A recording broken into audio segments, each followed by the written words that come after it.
tell us, how do you think the Fan Project report in general will help amplify some of the work that you're doing? How is it helping you?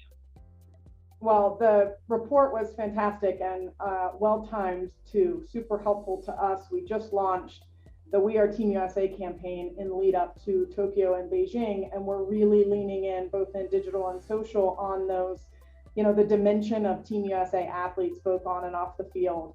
So when I saw it, I thought, well, it helped validate some of the thinking and early data we have around our campaign, but it also goes a layer or two deeper and says, here's how you can be really intentional with fans of women's sports, and the behavioral model and things like that I think as we build out the campaign will be super helpful to see. And as we see the campaign perform here in the coming months, would love to compare notes in a little bit too, with some of the things that you saw, just to see how it played out. But really excited to see the initial report, and it validated a little bit of our early thinking. Well, I think it's already helping us in quite a few ways.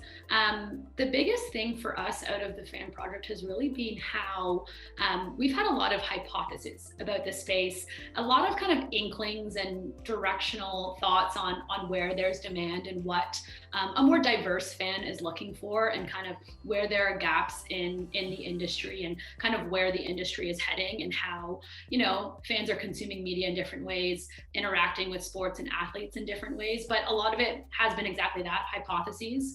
And so what's been so awesome about the report is how we now have a lot of actual data and numbers to back those hypotheses that are like, yes, there is demand here, and in this space there is demand for content that looks like this. There is demand for more diverse voices and for centering female voices in sports.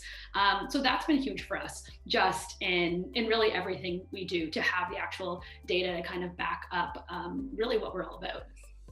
Well, I think we can use this report in a couple of ways. I think for us, it's for sponsors, it's a great ability to use the data that says, women support brands. I mean, it's a proven fact. And also the simple fact that over the years, a lot of sponsors that says, well, there's not a lot of viewership with women. There's not a lot of, buy-in. And these numbers say, no, wait, this is not true. It's just never been documented. Now here's the documentation. And I think, for us to put into sponsorship documents and, requests, it's like, here's the numbers that you've been looking for that, kind of goes with the assets we're selling. So I think that's the key for us.